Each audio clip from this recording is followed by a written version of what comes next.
தூரமா இருந்த ஒரு காட்டுல சோனா குருவி தன்னோட 2 குழந்தைங்களோட ஒரு சின்ன வீட்டுல வாழ்ந்து வந்தது. ரொம்பவும் ஏழ்மையான சோனா குருவி ஒவ்வொரு நாளையும் கடந்து போக ரொம்பவும் போராட வேண்டியிருந்தது. சோனா குருவி கிடைக்கிற எந்த வேலையா இருந்தாலும் அதை பாக்குறதுக்கு ரெடியா இருந்தது. இருந்தாலும் சோனா குருவிக்கு மாசம் 30 நாள் வேலை கிடைக்கிறது இல்ல. இதனால்தான் சோனா குருவி குடும்பத்தை நடத்துறதுக்கு ரொம்பவும் கஷ்டப்பட்டது. அம்மா, எனக்கு பசிக்குது.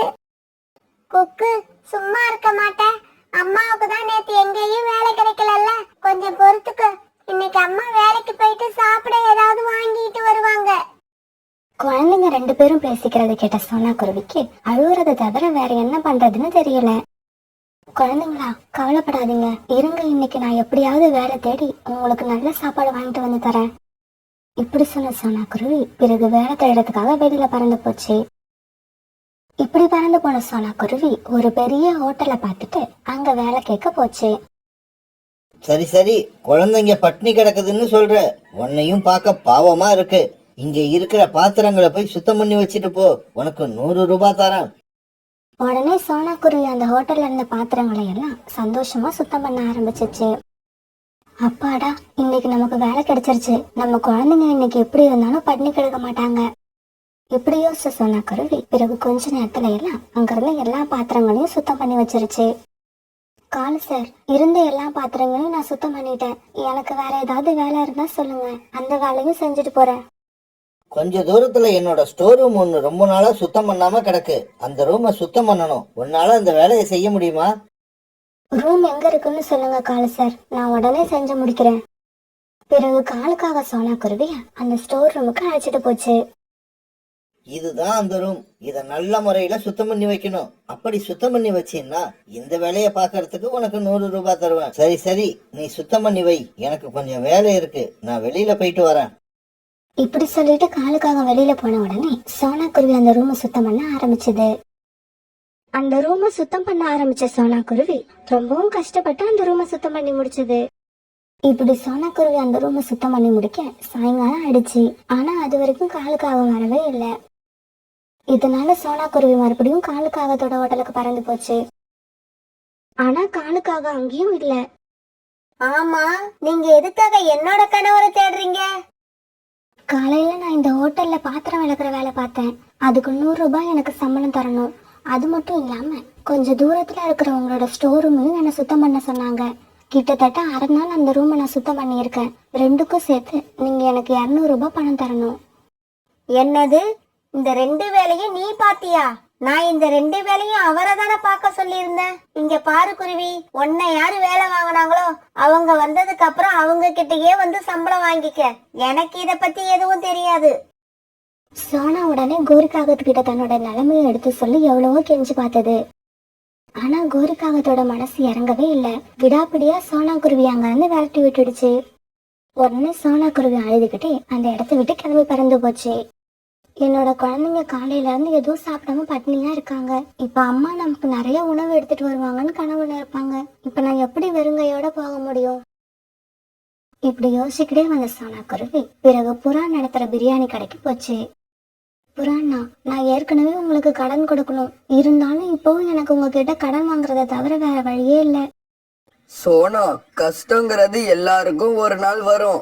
நானும் ஒரு நேரத்துல உன்னை விட அதிக கஷ்டங்களை அனுபவிச்சிருக்கேன். சரி, அதை விட்டு தள்ளு. உனக்கு இப்ப எவ்வளவு பிரியாணி வேணும் அத சொல்லு. என்னோட குழந்தைங்களுக்கு மட்டும் 2 பிளேட் பிரியாணி கொடுங்க, எனக்கு அது போதும். குழந்தைங்களுக்கு சாப்பிட கொடுத்துட்டு நீ என்ன அவங்கள வேடிக்கையா பாப்ப? உனக்கும் சேர்த்து 3 பிளேட் பிரியாணி தரேன், வாங்கிக்கிட்டு போ. உன் கையில எப்ப பணம் கிடைக்குதோ அப்ப கொண்டு வந்து கொடு. இப்படி சொன்ன புறா பிறகு பிரியாணிய பார்சல் கட்டி கொடுத்தது. அதை வாங்கின சோனா குருவி இப்ப நிம்மதியா வீட்டுக்கு பறந்து போச்சு. அம்மா, இன்னைக்கு என்னம்மா வீட்டுக்கு வரதுக்கு இவ்வளவு நேரம் ஆயிடுச்சு? எனக்கும் அக்காவுக்கும் எப்படி பசிக்குது தெரியுமா? குக்கு இப்படி சொன்ன உடனே சோனா குருவி அவங்க 2 பேருக்கும் பிரியாணி எடுத்து வச்சது. இப்படி எடுத்து வச்சோம் அவங்க 2 பேரும் சாப்பிடாம அம்மாவே பாத்துக்கிட்டு இருந்தாங்க. ரொம்ப பசிக்குதுன்னு சொன்னீங்க, எடுத்து வச்சதுக்கு அப்புறமும் ஏன் இன்னும் அம்மாவே பாத்துட்டு இருக்கீங்க? சாப்பிடுங்க. அம்மா, உங்களுக்கு பிரியாணி இல்லையா? இல்லன்னா பரவாயில்ல, வாங்க, இத நாம 3 பேரும் சேர்ந்து சாப்பிடுவோம். அம்மாவுக்கு இந்த பைக்குள்ள இருக்கு. இப்படி சொன்ன குருவி பிறகு தன்னுடைய பிரியாணியும் பிளேட்ல எடுத்து வச்சது. சரி வாங்க, இப்ப நாம 3 பேரும் சேர்ந்து சாப்பிடலாம். இப்படி இவங்க சாப்பிட போன சமயத்துல வாச கதவு யாரோ தட்டுற சத்தம் கேட்டது. சோனா குருவி வாசல்ல போய் பார்த்தப்ப அங்க ஒரு வயதான புறா ஒரு சின்ன பாத்திரத்தை வச்சுட்டு நின்னுட்டு இருந்தது. மகளே, எனக்கு ரொம்பவும் பசிக்குதுமா, ஏதாவது கொஞ்சம் சாப்பிட இருந்தா கூட. ஒரு நிமிஷம் இருங்க பாட்டிமா, இதோ வந்துடுறேன். இப்படி சொல்லிட்டு உள்ள போன சோனா குருவி தன்னோட பிரியாணியை அப்படியே கொண்டு வந்து பாட்டி கிட்ட கொடுத்தது. இந்தாங்க பாட்டி, சாப்பிடுங்க. அந்த வயதான பறவை எவ்வளவு பசியில இருந்ததோ தெரியல, ரொம்ப சீக்கிரமா அந்த பிரியாணிய சாப்பிட்டுடுச்சு. மகளே, ரொம்ப நாளா சரியா சாப்பாடு கிடைக்காம கஷ்டப்பட்டுக்கிட்டு இருந்த. இன்னைக்கு உன்னால என்னோட பசி சுத்தமா அடங்கிடுச்சு. இதே மாதிரி நீயும் உன்னோட குழந்தைகளும் பசியில கஷ்டப்படவே கூடாது. அதுக்காக நான் ஆண்டவங்கிட்ட எப்பவும் வேண்டிப்பேன். பிறகு சோனா குருவி தன்னோட வீட்டுக்குள்ள வந்தது. அம்மா, நீ என்னைக்கும் உனக்காக எதுவுமே வாங்கிட்டு வர மாட்ட. எங்களுக்கு தான் சாப்பாடு வாங்கிட்டு வந்து கொடுப்ப. இன்னைக்கு நீ அதிசயமா உனக்குன்னு வாங்கிட்டு வந்த பாத்தியா? அது அந்த கடவுளுக்கே பொறுக்கல போல இருக்கு. அதான் ஆள் அனுப்பி அதையும் வாங்கிக்கிட்டாரு. பிறகு சோனா குருவி தன்னுடைய குழந்தைங்க கூட அந்த சாப்பாட்டை ஷேர் பண்ணி சாப்பிட்டுச்சு. இப்படி சாப்பிட்டு முடிச்ச 3 பேரும் கூட்டுல படுத்து கொஞ்ச நேரம் பேசிக்கிட்டே இருந்தாங்க. கொஞ்ச நேரம் பேசிக்கிட்டே இருந்த இவங்க அப்புறம் அப்படியே கண்ணை மூடி தூங்க ஆரம்பிச்சிட்டாங்க. மறுநாள் பொழுது விடிஞ்சிச்சு. வீட்டை விட்டு வெளியில வந்த சோனா குருவி தன்னோட வீட்டு வாசல்ல ஒரு பாத்திரம் இருக்கிறத பார்த்தது. அடடா, இது நேத்து வந்த வயதான பறவையோட பாத்திரம். மறந்துட்டு இங்கேயே விட்டுட்டு போயிட்டாங்க போல இருக்கு. சரி, இந்த பாத்திரத்தை எடுத்து உள்ள வைப்போம், அவங்க வந்து கேட்டா கொடுத்துடலாம். இப்படி நினைச்ச சோனா குருவி பிறகு அந்த பாத்திரத்தை எடுத்து தன்னோட வீட்டுக்குள்ள வச்சது. பிறகு சோனா குருவி நேத்து வேலை செஞ்ச வேலைக்கான சம்பளத்தை வாங்க காலுக்காக ஹோட்டலை நோக்கி பறந்து போச்சு. சோனா குருவி இப்ப அந்த ஹோட்டலுக்கு போனப்ப காலுக்காகவும் கோரிக்காகவும் 2 பேருமே இருந்தாங்க. காலு சார், நேத்து நான் உங்களை சாயங்காலமா தேடி பார்த்தேன், நீங்க எங்கேயும் கிடைக்கல. நான் நேத்து உங்ககிட்ட வேலை பார்த்ததுக்கான 200 ரூபாய் சம்பளத்தை கொடுங்க. கோரி, இந்த குருவி யாரு? என்னென்னவோ பேசிக்கிட்டு இருக்கு. அது சொல்றது எனக்கு எதுவுமே புரியல. காலுஜி, நேத்து நீங்க இல்லாத சமயம் பார்த்து என்கிட்ட வந்து நீங்க இந்த குருவிக்கு 200 ரூபாய் பணம் கொடுக்கணும்னு சொல்லி என்னை ஏமாத்த பார்த்தது. அப்படியா? ஏய் குருவி, என்ன துணிச்சல் உனக்கு? எங்களையே ஏமாத்த பாக்குறியா? காலு சார், என்ன இப்படி பேசுறீங்க? நேத்து உங்க கடையில உள்ள பாத்திரத்தை கழுவி இருக்கேன். உங்க ஸ்டோர் ரூம் 1/2 நாளுக்கு மேல கஷ்டப்பட்டு சுத்தம் பண்ணியிருக்கேன். அந்த காசை ஏமாத்த நினைக்காதீங்க. சோனா குருவி இப்படி பேசுனதுக்கு அப்புறம் காலுக்காகவும் கோரிக்காகவும் சேர்ந்து சோனா குருவியை திட்டி அந்த ஹோட்டலை விட்டு வெளியில அனுப்பிட்டாங்க. பிறகு சோனா குருவி அழுதுகிட்டே அந்த ஹோட்டலை விட்டு பறந்து போச்சு. இந்த காகங்கள் இப்படி ஏமாத்துவாங்கன்னு நான் நினைக்கவே இல்லை. 200 ரூபாய் சம்பளம் கிடைக்கும், என் குழந்தைங்களுக்கு உணவு வாங்கிட்டு போலான்னு கற்பனையில இருந்தேன். அது எல்லாமே கலைஞ்சு போயிடுச்சு. புறா அண்ணா கிட்டையும் இதுக்கு மேல கடன் கேட்க ரொம்பவும் அசிங்கமா இருக்கு. என்ன நடந்தாலும் நடக்கட்டும், வீட்டுக்கு போவோம். இப்படி சொல்லிக்கிட்டே சோனா குருவி பிறகு அழுதுகிட்டே தன்னோட வீட்டுக்கு பறந்து போச்சு. ஆனா சோனா குருவி வீட்டுக்கு போனப்ப அதோட குழந்தைங்க 2 பேரும் தட்டுல எதையோ வச்சு சாப்பிட்டுட்டு இருந்தாங்க. பசங்களா, என்ன சாப்பிடுறீங்க? இது யாரு உங்களுக்கு கொண்டு வந்து கொடுத்தது? அம்மா, இது வெஜிடபிள் பிரியாணி. இதை எங்களுக்கு யாரும் கொண்டு வந்து கொடுக்கல. நம்ம வீட்ல இன்னைக்கு ஒரு புது பாத்திரம் இருந்தது. அந்த பாத்திரத்துல இருந்து தான் நாங்க இதை எடுத்தோம். பசங்க இப்படி சொன்ன உடனே அந்த பாத்திரத்தை பார்த்த சோனா குருவிக்கு ரொம்பவும் ஆச்சரியம் ஆயிடுச்சு. ஏன்னா அந்த பாத்திரம் முழுக்க வெஜிடபிள் பிரியாணியா இருந்தது. அந்த பாத்திரத்தை பார்த்த உடனே இது சாதாரண பாத்திரம் இல்ல, ஏதோ மந்திர பாத்திரம்னு சோனா குருவியோட மனசுக்கு தெளிவா தெரிஞ்சு போயிடுச்சு. நம்ம குடும்பத்தோட நிலைமை தெரிஞ்ச அந்த வயதான பறவை வேணும்னே தான் இந்த பாத்திரத்தை நம்ம வீட்டு வாசல்ல விட்டுட்டு போயிருக்காங்க. வயதான பறவையே, உங்களுக்கு ரொம்பவும் நன்றி. எங்களோட நீண்ட நாள் கஷ்டத்தை ஒரே நாள்ல தீர்த்துட்டீங்க. உங்களுக்கு எப்படி நன்றி சொல்றதுன்னு தெரியல. அம்மா, எங்களுக்கு ரொம்ப பசிக்குது. சீக்கிரம் வாங்க, 3 பேரும் சேர்ந்து சாப்பிடலாம். பிறகு சோனா குருவி, குக்கு, பியூட்டி 3 பேரும் வெஜிடபிள் பிரியாணியை ரொம்பவும் சந்தோஷமா சாப்பிட்டாங்க. அம்மா, நாம சாப்பிட்டு இவ்வளவு சாப்பாடு மீதி இருக்கு. இந்த சாப்பாடு இப்படியே இருந்தா கெட்டு போயிடாதம்மா. குழந்தைங்களா, சாப்பாடு இப்படியே இருந்தா கெட்டுதான் போயிடும். அதுக்கு முன்னாடி நம்ம சாப்பாட்டை கொண்டு போய் நம்மள மாதிரியே உணவு கிடைக்காத ஏழை பறவைங்களுக்கு பகிர்ந்து கொடுத்துருவோம். இப்படி சொன்ன குருவி பிறகு இந்த சாப்பாட்டை எடுத்துக்கிட்ட போய் ஒரு பெரிய ஸ்டால்ல வச்சு அந்த இடத்துக்கு வந்த ஏழை பறவைகள் எல்லாருக்கும் வயிறார சாப்பாடு கொடுத்தது. இப்படி அந்த பாத்திரத்துல தினமும் சாப்பாடு வந்துகிட்டே இருந்தது. சோனா குருவி அந்த உணவை கொண்டு போய் தன்னோட ஸ்டால்ல வச்சு இல்லாத ஏழை பறவைங்க எல்லாருக்கும் கொடுத்துக்கிட்டே இருந்தது. 2 months later, ஒரு நாள் சோனா குருவி வழக்கம் போல ஏழை பறவைங்க எல்லாருக்கும் உணவு கொடுத்துக்கிட்டு இருந்தது. ஏழை பறவைங்களும் வரிசையில வந்து நின்று அந்த உணவை வாங்கிட்டு போனாங்க. சோனா குருவி அப்பதான் பார்த்தது காலுக்காகவும் கோரிக்காகவும் அந்த வரிசையில நின்றுகிட்டு இருந்தாங்க. காலு சார், என்ன இது?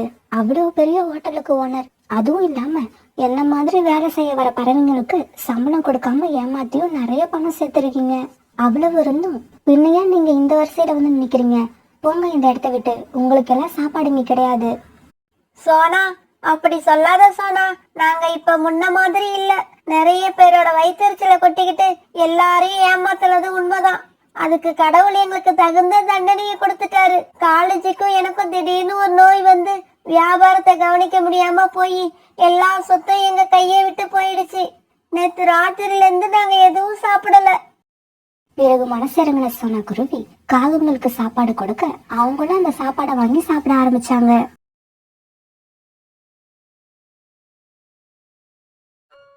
காலேஜி, எனக்கு என்னமோ ரொம்ப பயமா இருக்கு. இந்த ராத்திரியில இந்த இடத்துல நிக்கிறதுக்கு எனக்கு கூட தான் பயமா இருக்கு. நீ வெளியில சொல்லிட்ட, நான் சொல்லல. ஐயோ காலேஜி, நான் சொன்னது இந்த பயத்தை பத்தி இல்ல. எங்க உங்க மனைவி கோரிக்கு விஷயம் தெரிஞ்சு அவங்க வந்துருவாங்களோன்னு தான் பயமா இருக்கு. கோமல், நம்ம காதலை பத்தி பேசி சந்தோஷமா இருக்க வேண்டிய நேரத்துல எதுக்கு அந்த கரடியை பத்தி பேசுற? நீங்க 1000 தான் சொன்னாலும் அவங்க எனக்கு அக்கா முறை வேணும். நீ இதுவரைக்கும் கோரியோட 5 முகத்தை தான் பாத்திருக்க, அதனாலதான் இப்படி பேசுற. நான் அவளோட 6வது முகத்தை அடிக்கடி பார்த்தவன். கோமல், சரி வா கிளம்புவோம், பஸ்ஸுக்கு வேற மணி ஆயிடுச்சு. என்னங்க, நில்லுங்க, என்னை விட்டு போகாதீங்க. ஐயோ கோமல், நான் நினைச்ச மாதிரியே ஆயிடுச்சு. சீக்கிரம் கிளம்பு, கோரி வந்துட்டா. காலேஜி, அவ கூட போகாதீங்க, நில்லுங்க. கோமல், வேகமா பாரு, கோரி வந்துகிட்டே இருக்கா. காலு, போகாதீங்க, என்னை விட்டு போகாதீங்க. காலு, போகாதீங்க, என்னை விட்டு போகாதீங்க. காலு, போகாதீங்க, என்னை விட்டு போகாதீங்க. காலு, போகாதீங்க, என்னை விட்டு போகாதீங்க. ராத்திரி தூக்கத்துல இருந்த கோரி இப்படி கத்தட்ட உடனே காலை எழுந்து உட்கார்ந்துச்சு. கோரி, ஏன் இப்படி கத்துற? நான் உன்னை விட்டு எங்கேயும் போகலையே, இங்கதானே இருக்கேன். காலுவோட குரலை கேட்டதும் கனவு கலைஞ்சு கண் விழிச்சிச்சு கோரிக்காகும். என்ன கோரி, தூக்கத்துல இப்படி கத்துற? ஏதாவது கனவு கண்டியா? ஆமா காலேஜி, நீங்க என்னை விட்டுட்டு இன்னொருத்தி கூட ஓடி போற மாதிரி ஒரு கெட்ட கனவு கண்டேன். என்னது, நான் இன்னொருத்தி கூட ஓடி போறேனா? இது கெட்ட கனவு இல்ல கோரி, என்னோட நீண்ட நாள் ஆசை. என்னங்க என்னங்க, வீட்ல யார் இருக்கீங்க? யாருமா நீ? உனக்கு என்ன வேணும்? எனக்கு வீடு வாடகைக்கு வேணும். 2 night போர்ட பார்த்துட்டு இங்க வந்தேன். அப்படியா? உங்க குடும்பத்துல எத்தனை பேருமா இருக்கீங்க? சார், எங்க குடும்பத்துல நானும் எங்க அம்மாவும் மட்டும்தான். எனக்கு இன்னும் கல்யாணம் ஆகல. இங்க பாருமா, வாடகை 2000 ரூபாய். 1 மாசம் வாடகை அட்வான்ஸா தரணும். வீட்டு ஓனர் புறா இப்படி சொல்ல மறுவார்த்தை பேசாம கோமல் பணத்தை எடுத்து கொடுத்துச்சு. சார், அப்புறம் இந்த காட்டுல கடற்கரை இருக்கிறதா கேள்விப்பட்டேன். அது எங்க இருக்கு? இங்க இருந்து இடது பக்கமா பறந்து போனா கொஞ்ச தூரத்திலே கடற்கரை வந்துரும். பாபா புறா வீட்டை வாடகைக்கு எடுத்த கோமல் இப்ப கடற்கரைக்கு வந்து உட்காந்து காத்து வாங்கிக்கிட்டு இருந்துச்சு. காலேஜி, வீட்ல மளிகை ஜாமான் எதுவுமே இல்ல. சீக்கிரம் கடைக்கு போய் வாங்கிட்டு வாங்க. கோரி, கடைக்கு போய் மளிகை ஜாமானை வாங்கி அதை தூக்கிக்கிட்டு வர்றதெல்லாம் எனக்கு பிடிக்காதுன்னு உனக்கு தெரியும்ல, அப்புறமும் ஏன் என்னையே கடைக்கு அனுப்புற? மளிகை ஜாமான் வாங்கிட்டு வர்றது பிடிக்காதா? அப்புறம் சாப்பிட மட்டும் எப்படி பிடிக்குது? சாப்பிடணும்னு நினைச்சா மளிகை ஜாமானோட வீட்டுக்கு வாங்க. கோரி இப்படி சொல்ல காலுக்காக எரிச்சலோட வீட்டை விட்டு கிளம்பிச்சு. இப்படி வீட்டை விட்டு கிளம்புன காலு கடற்கரை பக்கமா பறந்து வர அங்க உட்கார்ந்து இருந்த கோமலை பார்த்துட்டு நேரா அங்க போச்சு. நீங்க யாரு? உங்களை நான் இதுக்கு முன்ன இந்த கடற்கரையில பார்த்ததே இல்லையே. என் பேரு கோமல். எனக்கு இந்த காட்டுக்கு டிரான்ஸ்பர் ஆனதால இன்னைக்குதான் இங்க வந்தேன். அப்படியா? உங்க வீடு? பாபாபுரா இருக்காருல்ல, அவர் வீட்டை தான் வாடகைக்கு எடுத்திருக்க. ஓஹோ, நீங்க மட்டும் தனியாவா தங்கி இருக்கீங்க? நான் தனியா தான் தங்கியிருக்கேன். இன்னும் கொஞ்ச நாள்ல எங்க அம்மாவும் வந்துருவாங்க. ஆமா, என்ன பத்தியே கேட்டுட்டு இருக்கீங்க? உங்களை பத்தி வேணா கொஞ்சம் சொல்லுங்களேன், நானும் தெரிஞ்சுக்கிறேன். என் பேரு காலு. இந்த காட்டுல நானும் தனியா தான் இருக்கேன். எனக்கும் இன்னும் கல்யாணம் ஆகல. என்னது, உங்களுக்கு இன்னும் கல்யாணம் ஆகலையா? ஆச்சரியமா இருக்கு. ஏன், என்ன பார்த்தா வயசான மாதிரி இருக்கா? இல்ல காலேஜி, நான் அந்த அர்த்தத்துல சொல்லல. இவ்ளோ ஸ்மார்ட்டா இருக்கிறவங்கள இன்னும் யாரும் லவ் பண்ணாம இருக்காங்களே, அதுதான் எனக்கு ஆச்சரியமா இருக்கு. கோமல் இப்படி சொன்ன உடனே காலுவுக்கு மயக்கமே வர மாதிரி ஆயிடுச்சு. கோமல், நீ ஒரு உண்மைய சொல்லிட்ட. இப்ப நான் ஒரு உண்மைய சொல்ல போறேன். அது என்ன தெரியுமா? நீயும் ரொம்ப ரொம்ப அழகா இருக்க. அந்த அழகுதான் காலேஜி எனக்கு ரொம்ப பிரச்சனையா இருக்கு. வெளியில எங்க போனாலும் என்னையே உத்து உத்து பாக்குறாங்க, கிண்டல் பண்றாங்க. அதனாலதான் நான் வெளியில எங்கும் போறதே இல்ல. இப்ப கூட மளிகை ஜாமான் வாங்க கடைக்கு போகணும். எனக்கு என்ன செய்யறதுனே தெரியல. அப்புறம் காலேஜி, என்னோட ஏடிஎம் கார்டு வேற எங்கேயோ மிஸ் ஆயிடுச்சு. என்கிட்ட இருந்த பணத்தை எல்லாம் வீட்டு வாடகைக்கும் அட்வான்ஸ்க்கும் கொடுத்துட்டேன். இப்ப மளிகை ஜாமான் வாங்க பணத்துக்கு என்ன பண்ணுவேன்? இந்த காலு இருக்கிறப்ப நீ ஏன் கோமல் கவலைப்படணும்? நீ நிம்மதியா வீட்டுக்கு போ. நான் மளிகை ஜாமானோட வரேன். இப்படி சொன்ன காலு மல்லிகை பொருட்களை வாங்க கடத்தெருவுக்கு போச்சு. இப்படி போன காலு கடத்தெருவுக்கு போய் அரிசி, கோதுமை மாவு, எண்ணெய் இப்படி எல்லா பொருட்களையும் வாங்குச்சு. பிறகு இப்படி வாங்கின பொருட்களை எல்லாம் கஷ்டப்பட்டு தூக்கிட்டு கோமல் வீட்டுக்கு போச்சு. அங்க கோரியும் மல்லிகை பொருட்களை வாங்க போன காலுவ காணுமேனு கோபத்துல இருந்துச்சு. பசி வயித்த கிள்ளுது. கடைக்கு போன காலுவ இன்னும் காணோம். இவ்வளவு நேரமா என்னதான் பண்ணிக்கிட்டு இருக்காரு? வரட்டும் வரட்டும், இன்னைக்கு இருக்கு காலுவுக்கு கச்சேரி. வீட்டுல கோரியோ ஒரு நாளைக்கு தேவையான மல்லிகை பொருட்களை எதிர்பார்த்துக்கிட்டு இருக்க காலு கோமல் வீட்டுக்கு ஒரு மாசத்துக்கு தேவையான மல்லிகை பொருட்களை கொண்டு போய் இறக்குச்சு. காலேஜி, நீங்க இவ்வளவு பொருட்களை வாங்கிட்டு வருவீங்கன்னு நான் நினைக்கவே இல்ல. அப்புறம் காலேஜி, குளிக்க என்ன சோப் வாங்கிட்டு வந்தீங்க? காலு தான் வாங்கிக்கிட்டு வந்த சோப்பு பேரை சொல்ல, காலேஜி, நான் அந்த சோப் போட மாட்டேன். Komal, so sorry. இதோ இப்பவே கடைக்கு போய் சோப்பை மாத்திக்கிட்டு வந்துடுறேன். இப்ப வேண்டாம் காலேஜி, நாளைக்கு காலையில வரப்ப நான் சொல்ற சோப்பை வாங்கிக்கிட்டு அப்படியே நல்ல காஸ்ட்லியான ஃபேஸ் கிரீம் வாங்கிட்டு வாங்க. எப்படியாவது கோமலோட போன் நம்பரை வாங்கணுமே. இவ்வளவு செலவு பண்ணிட்டு போன் நம்பரை கூட வாங்கலன்னா காலுவுக்கு ரொம்ப அசிங்கம். என்ன காலேஜி, ஏதோ யோசனையா இருக்கீங்க? ஒண்ணுமில்ல, உன்னோட போன் நம்பர் இருந்தா காலையில வர்றப்ப இன்னும் வேற ஏதாவது தேவையான்னு கேட்கலான்னு நினைச்சேன். இவ்வளவுதானா? எழுதிக்கோங்க காலேஜி. 1010100101. சரி கோமல், நான் கிளம்புறேன். வீட்டுல வேலைக்காரி சாப்பாடெல்லாம் செஞ்சு வச்சுட்டு எனக்காக வெயிட் பண்ணிக்கிட்டு இருப்பா. நான் போய் சம்பளம் கொடுத்தாதான் போவா. காலேஜி, ஒரு சின்ன விஷயம். காலையில நீங்க வரும்போது கண்ணாடி போட்டுட்டு வாங்க. உங்க முகத்துக்கு கண்ணாடி போட்டா ரொம்ப அழகா இருக்கும். காலுவுக்கு வீட்டுக்கு போற வழியில எல்லாம் கோமலோட குரல் காதுல ஒலிச்சுக்கிட்டே இருந்தது. காலேஜி, காலையில போன நீங்க இப்பதான் வரீங்க, அதுவும் வெறுங்கையோட வரீங்க. இப்ப நான் எதான் சாப்பிடுறது? நீங்க வழியில எதையாவது வயிறு ஃபுல்லா சாப்பிட்டிருப்பீங்க. என்ன கோரி இப்படி சொல்லிட்ட? நானும் பசியில தான் இருக்கேன். என் ஃப்ரெண்டு சாப்பிட்டுட்டு போன்னுதான் சொன்னான். இருந்தாலும் நீ பக்கத்துல இல்லாம சாப்பிட்டா ஒரு பருக்க கூட என் வயித்துல இறங்காதுங்கிறது உனக்கு தெரியாதா கோரி? இப்ப நம்ம வீட்ல ஒரே ஒரு நெற்கதிர் மட்டும்தான் இருக்கு. வாங்க அதை சாப்பிடுவோம். இப்ப அந்த நெற்கதிர 2 பேரும் சாப்பிட்டாங்க. இப்படி சாப்பிட்டதுக்கு அப்புறம் கோரி படுத்து தூங்கிடுச்சு. ஆனா தூங்காம விழிச்சுக்கிட்டு இருந்த காலுக்காக கோமலுக்கு போன் பண்றதுக்காக பக்கத்து ரூமுக்கு போச்சு. ஹலோ ஹலோ, யார் பேசுறது? நான் தான் காலு பேசுறேன். காலேஜி, இதுதான் உங்க நம்பரா? நான் இதை சேவ் பண்ணிக்கிறேன். கோமல், நீ என்னோட நம்பரை இப்பதான் சேவ் பண்ணுற. ஆனா நான் பார்த்த நிமிஷத்திலேயே உன்னை என் இதயத்துல சேவ் பண்ணிட்டேன். காலேஜி, நீங்க பேசுறது எனக்கு கவிதை மாதிரி இருக்கு. ஆமா, தூங்கிட்டியா என்ன? இல்ல, இப்பதான் உங்களை நினைச்சுக்கிட்டே இருந்தேன். நீங்களே போன் பண்ணிட்டீங்க. சரி, நாளைக்கு நான் வீட்டுக்கு வர்றப்ப உனக்கு சாப்பிட என்ன வேணும்? எனக்கு ரசகுல்லா வாங்கிட்டு வாங்க, அதுதான் எனக்கு ரொம்ப பிடிக்கும். இப்படியே காலுக்காகவும் கோமலும் மணிக்கணக்கா பேசிக்கிட்டே இருந்தாங்க. சரி கோமல், பேசுனது போதும்னு நினைக்கிறேன். நாளைக்கு நேர்ல பார்த்து பேசிப்போம். ஓகே காலேஜி, அப்புறம் என்னோட குளிக்கிற சோப்பையும் ஃபேஸ் கிரீமையும் மறந்துடாதீங்க.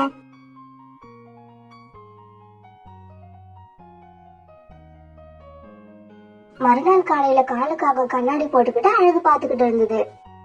அத ரூமுக்குள்ள வந்து பார்த்த கோரிக்கு பயங்கர கோபம் வந்துச்சு. காலு, இப்படி எல்லாம் நடந்துக்கிறதுக்கு உங்களுக்கு வெக்கமா இல்ல?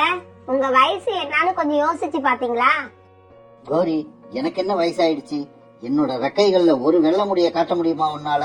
பாக்குறதுக்கு உன்னை விட இளமையாதான் நான் இருக்கேன். சரி சரி, எப்படியாவது இருந்துட்டு போங்க. வர்றப்ப எனக்கு 2 சமோசா வாங்கிட்டு வாங்க. சமோசா சாப்பிட்டு ரொம்ப நாள் ஆகுது. பிறகு காலுக்காக வீட்டை விட்டு கிளம்பி வெளியில வந்தது. வழியில சோனா குருவியும் கிளியும் நின்னு குரல் கொடுக்கறத பார்த்த காலுக்காக அவங்க கிட்ட போச்சு. என்ன விஷயம்? சீக்கிரம் சொல்லுங்க, நான் கொஞ்சம் அவசரமா போகணும். காலண்ணா, மாப்பிள்ள மாதிரி மேக்கப் போட எங்க இவ்வளவு அவசரமா போறீங்க? நானா? நான் நதி பக்கம் போறேன். நதி பார்க்க போறியா இல்ல நேத்து நம்ம காட்டுக்கு புதுசா வந்துச்சே கோமல் காகம், அத பார்க்க போறியா? சோனா, கிளி, சாதாரண விஷயத்த நீங்க 2 பேரும் சேர்ந்து பெரிய விஷயம் ஆக்கிடாதீங்க. நேத்து நீ அந்த காகம் வீட்டுக்கு போனதை நானே பார்த்தேன். ஓ கோமலா, அது யாரும் இல்லாத ஒரு அனாதை. அப்புறம் எங்க இனம் வேற, அதனாலதான் நேத்து அதை பார்க்க வீட்டுக்கு போனேன். அப்படியா காலண்ணா? நேத்து நீங்க மல்லிகை ஜாமான் வாங்கி தூக்கிட்டு போறத கூட நான் பார்த்தேன். அட பாவிகளா, உங்களுக்கெல்லாம் வேற வேலையே இல்லையா? அதுவா சோனா, கோமல் இந்த காட்டுக்கு புதுசா வந்திருக்கு இல்லையா, அதனால அதுக்கு கடை எங்க இருக்குன்னு தெரியல. சரி, ஒரு உதவி பண்ணுவோமே அப்படின்னு நினைச்சு நான் போய் வாங்கிட்டு வந்து கொடுத்தேன். இப்படி சொல்லிட்டு காலுக்காகவும் அந்த இடத்தை விட்டு சீக்கிரமா பறந்து போச்சு. இந்த மாதிரி பறவைகளுக்கெல்லாம் வேற வேலையே இல்ல போல இருக்கு. அடுத்தவங்களை நோட் பண்றதையே வேலையா வச்சிருக்காங்க. நான் யாருக்கும் தெரியாதுன்னு நினைச்சுக்கிட்டு இருக்கேன். கடைசியில பார்த்தா ஊருக்கே தெரிஞ்சிருக்கு. போற வழியில ஒரு ஸ்வீட் கடையில ரசகுல்லாவும் ஒரு மல்லிகை கடையில சோப்பும் ஃபேஸ் கிரீமும் வாங்கிட்டு கோமல் வீட்டுக்கு போச்சு. காலஜி, சீக்கிரம் ரசகுல்லாவை கொடுங்க, எனக்கு ரொம்ப பசிக்குது. காலு உடனே ரசகுல்லாவை கொடுக்க அத கோமல் சாப்பிட்டுச்சு. கோமல், நீ கேட்ட சோப்பும் ஃபேஸ் கிரீமும் இதுல இருக்கு. ஆனா காலஜி, நான் என் போனுக்கு ரீசார்ஜ் பண்ண சொல்ல மறந்துட்டேன். என்னோட ஏடிஎம் கார்டு தொலைஞ்சதுல பாவம் உங்களுக்கு தான் அதிகமா செலவு வைக்கிறேன். கோமல், நீ இப்படி எல்லாம் பேசக்கூடாது. எனக்கு இதெல்லாம் ஒரு விஷயமே இல்ல. ஒரு நிமிஷம் இரு, இப்பவே போய் ரீசார்ஜ் பண்ணிட்டு வந்துடுறேன். இப்படி சொன்ன காலு ரீசார்ஜ் பண்ண வெளியில போச்சு. காலு போய் கொஞ்ச நேரத்துக்கெல்லாம் கோமலோட அம்மா கிட்ட இருந்து கோமலுக்கு போன் வந்தது. கோமல், நீ இப்ப எங்கடி இருக்க? நான் இருக்கிறது இருக்கட்டும், என்னை தேடிக்கிட்டு வீட்டுக்கு போலீஸ் வந்துடா. ஆமாண்டி, தினமும் போலீஸ் வருது. நீ கல்யாணம் பண்ணிக்கிறேன்னு சொல்லி ஒருத்தங்கிட்ட 2 லட்சம் ரூபாய் வாங்கி ஏமாத்தினல்ல, அவன் போலீஸ்ல கம்ப்ளைண்ட் கொடுத்துட்டான். தினமும் போலீஸ் வந்து நீ எங்கன்னு கேட்டு தொல்லை பண்றாங்க. அம்மா, இன்னும் ஒரு 4-5 நாள் எப்படியாவது அட்ஜஸ்ட் பண்ணுங்க. இங்க காலையில ஒரு கிழமை மாட்டியிருக்காரு.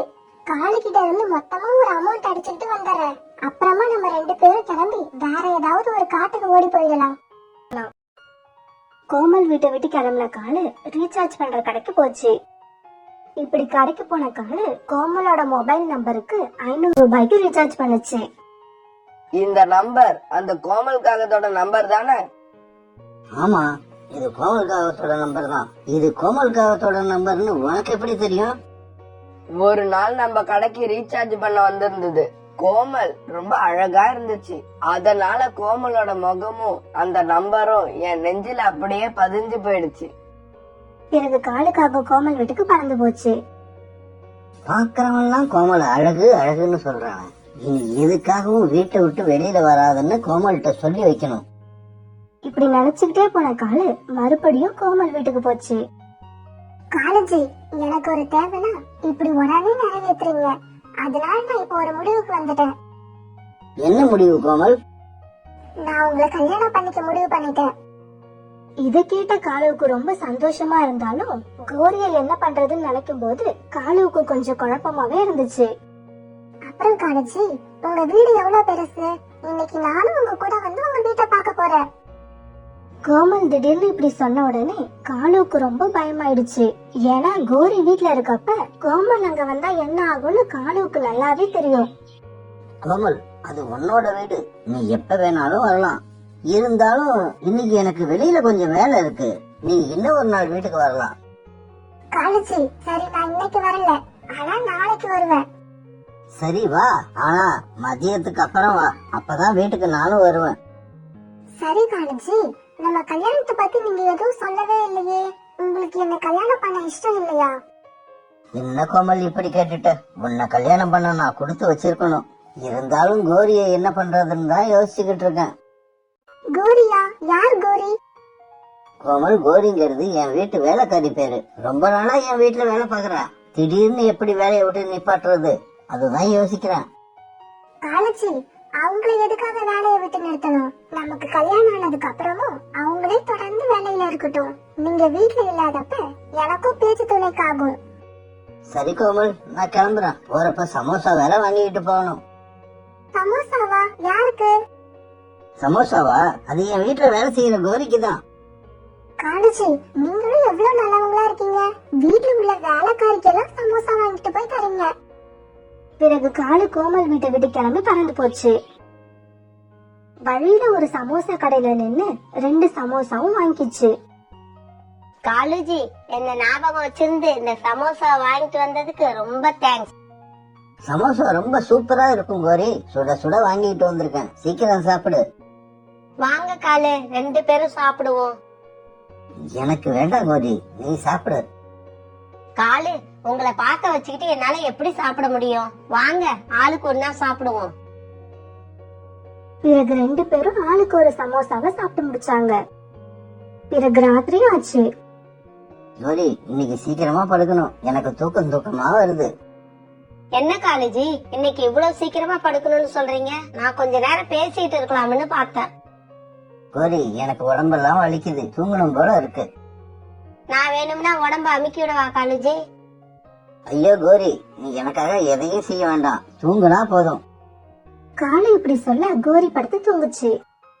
கொஞ்ச நேரம் போனதுக்கு அப்புறம் காலு கூட்ட விட்டு எழுந்திருச்சு. மெதுவா கோரி கிட்ட போன காலு கோரியோட கண்கள் மூடி இருக்கா இல்லையான்னு பார்த்துச்சு. தூங்கிடுச்சு கோரி, தூங்கிடுச்சு. இப்படி சொன்ன காலுக்காகவும் கோமல் காகத்துக்கு போன் போட்டது. காலேஜி, என்ன ஞாபகம் வச்சிருந்து போன் போட்டதுக்கு ரொம்ப தேங்க்ஸ். என்ன இதுக்கெல்லாம் தேங்க்ஸ் சொல்லிக்கிட்டு? அப்புறம் ஒரு முக்கியமான விஷயம், மொபைல் ரீசார்ஜ் பண்ற கடை வச்சிருக்க கிளி. இனிமே அது கடைக்கு நீ எப்பவும் போக கூடாது. ஏன் காலேஜி, என்னாச்சு? அந்த முட்டைக்கண்ண கிளி பேச்சுக்கு பேச்சு கோமல் ரொம்ப அழகு, கோமல் ரொம்ப அழகுன்னே சொல்லிக்கிட்டு இருக்கான். அடுத்தவன்லாம் உன்னை இப்படி சொன்னா எனக்கு ரொம்ப கோபம் வருது. காலேஜி, இதுக்கப்புறம் அந்த கடை பக்கம் நான் போகவே மாட்டேன். எனக்கு நீங்க தான் காலேஜி முக்கியம். அப்புறம் உன்னோட ஹவுஸ் ஓனர் புறா இருக்குதே, அது கூட ஒரு மோசமான புறா தான். நண்பர்கள் வந்தாலே தேவையில்லாம பேச்சு கொடுக்கும். அதுகிட்டையும் பார்த்து ஜாக்கிரதையா நடந்துக்க. காலேஜி, இன்னும் எத்தனை நாள் இந்த வீட்டுல நான் இருக்க போறேன்? கல்யாணத்துக்கு அப்புறம் நான் தான் உங்க வீட்டுக்கு வந்துருவேனே. அட ஆமா, நான் அதை மறந்துட்டேன் பாரு. அப்புறம் கோமல், நாளைக்கு நான் வர்றப்ப ஏதாவது வாங்கிட்டு வரணுமா? காலேஜி, நாளைக்கு காலையில நீங்க இங்க வர வேண்டாம். மதியானத்துக்கு அப்புறம் நானே உங்க வீட்டை பார்க்க வரேன். வழக்கம் போல இன்னைக்கும் காலும் கோமலும் ரொம்ப நேரம் பேசிக்கிட்டே இருந்தாங்க.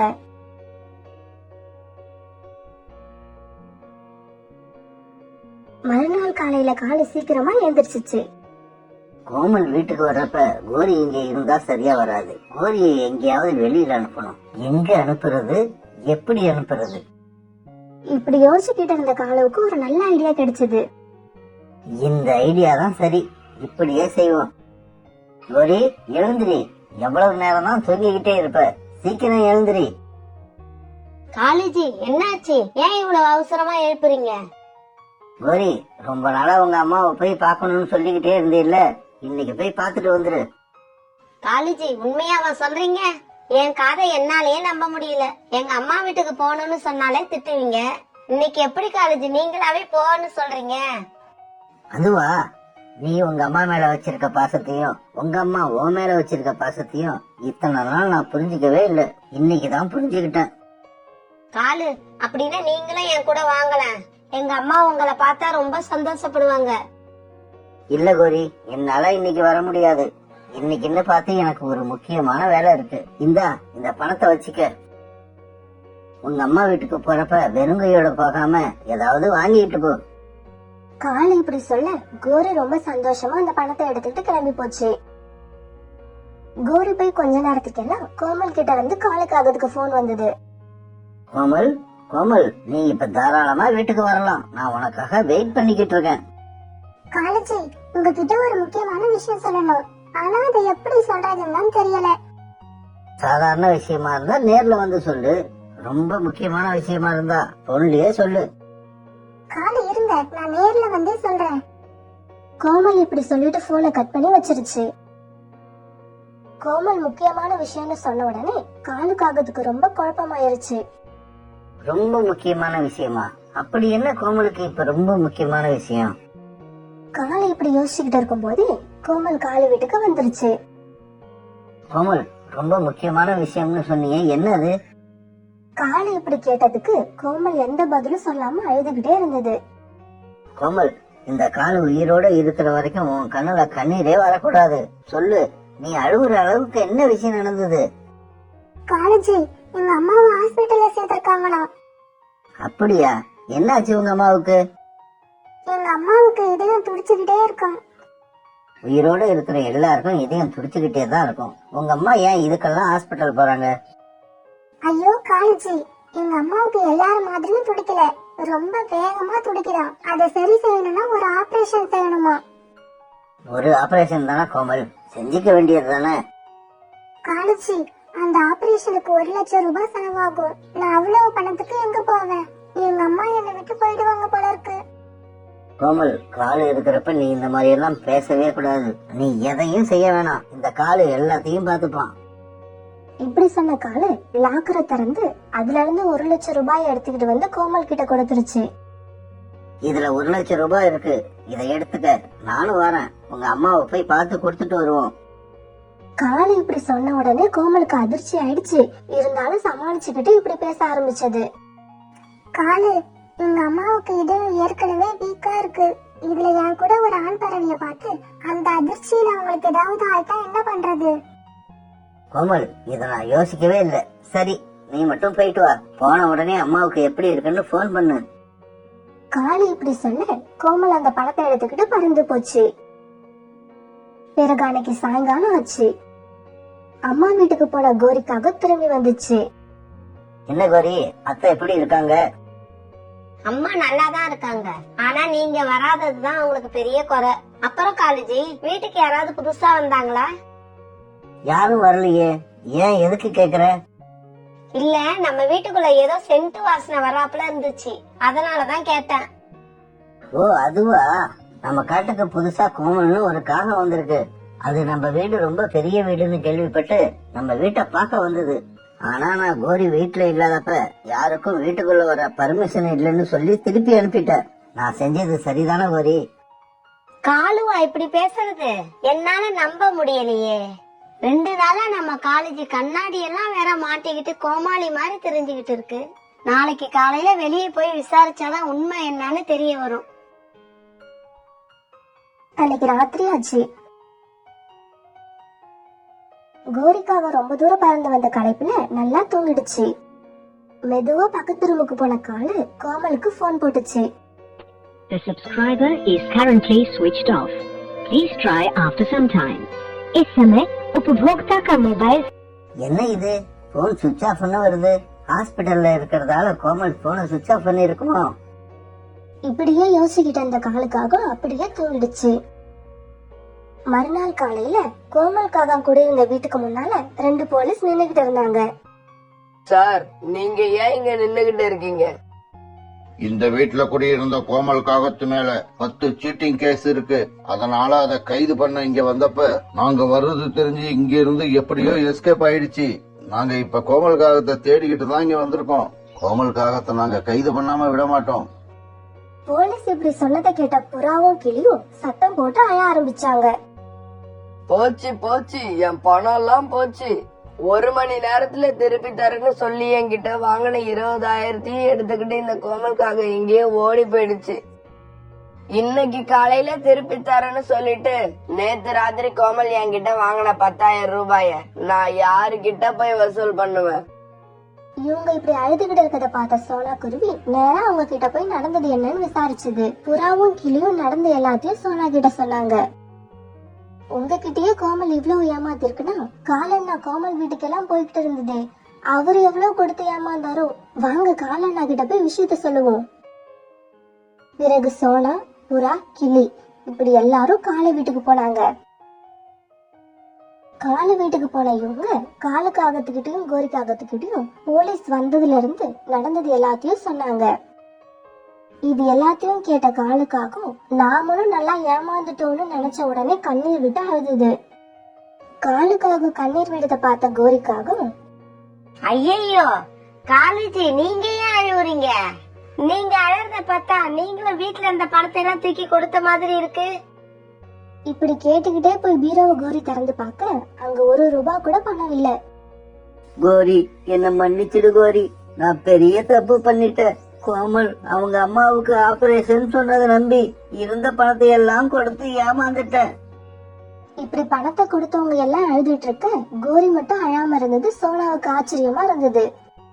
கோரி அக்கா, உங்ககிட்ட இருந்த பணம் பூரா இப்படி போனது உங்களுக்கு வருத்தத்தை கொடுக்கலையா? சோனா இப்ப ஏமாந்த பணம் பூரா காலேஜ் சம்பாரிச்சதுதான். காலு கொடுத்த பணத்துல செலவை சிக்கனம் பண்ணி நான் சேர்த்து வச்ச பணம் அது. இதே மாதிரி என்னால மறுபடியும் பணத்தை சேர்த்து வைக்க முடியும். ஆனா இப்ப நான் ரொம்ப சந்தோஷமா இருக்கேன். ஏன்னா இதுக்கப்புறம் இந்த காட்டுக்கு எத்தனை பெண் காகங்கள் புதுசா வந்தாலும் காலேஜ் கண்டிப்பா பல்ல இழிச்சுக்கிட்டு அந்த காகங்கள் பின்னாடி போகாது. இதுதான் இப்ப நான் சந்தோஷமா இருக்க காரணமே. ஒரு நாள் சாயங்காலம் காலுக்காக கோமல் காகத்துக்கிட்ட ஏமாந்து நினைச்சுக்கிட்டு கடற்கரையில உட்கார்ந்து இருந்துச்சு. ஐயோ சாமி, நீ எனக்கு வேணா, பொய் பொய்யா சொல்லி ஏமாத்துனது போதும். அப்ப அந்த காட்டுக்கு புதுசா வந்த பெண்காக ஒண்ணு அங்க வந்து உட்காந்துச்சு. ஹலோ சார், நான் இந்த காட்டுக்கு புதுசா வந்திருக்கேன். எனக்கு வாடகைக்கு வீடு எதுவுமே கிடைக்கல. நீங்க கொஞ்சம் ஹெல்ப் பண்ண முடியுமா? தாராளமா செய்யறேன். அதுக்கு தானே நான் இருக்கேன். உங்களுக்கு இந்த காட்டுக்கு டிரான்ஸ்பர் ஆகி வந்திருப்பீங்களே. சார், ரொம்ப கரெக்டா சொல்லிட்டீங்க. நேத்து தான் எனக்கு இந்த காட்டுக்கு டிரான்ஸ்பர் ஆச்சு. அதனால தான் இங்க வந்தேன். அப்புறம் இன்னும் ஒண்ணு சொல்லவா, உங்களுக்கு இன்னும் கல்யாணம் ஆயிருக்காது. கூட உங்க அம்மா மட்டும் இருப்பாங்களே. சார், எனக்கு ரொம்ப ஆச்சரியமா இருக்கு. எப்படி சார் இவ்ளோ கரெக்டா சொல்றீங்க? பெண்காக இப்படி சொன்னதுக்கு அப்புறம் காலு வாய்க்கு வந்தபடியெல்லாம் அந்த காகத்தை திட்டி தீர்த்துச்சு.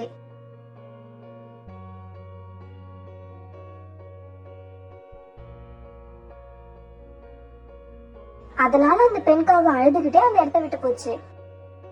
இவன் சரியான பைத்தியமா இருப்பான் போல இருக்கு. இவன் கிட்ட போய் உதவி கேட்டது நம்ம தப்பு.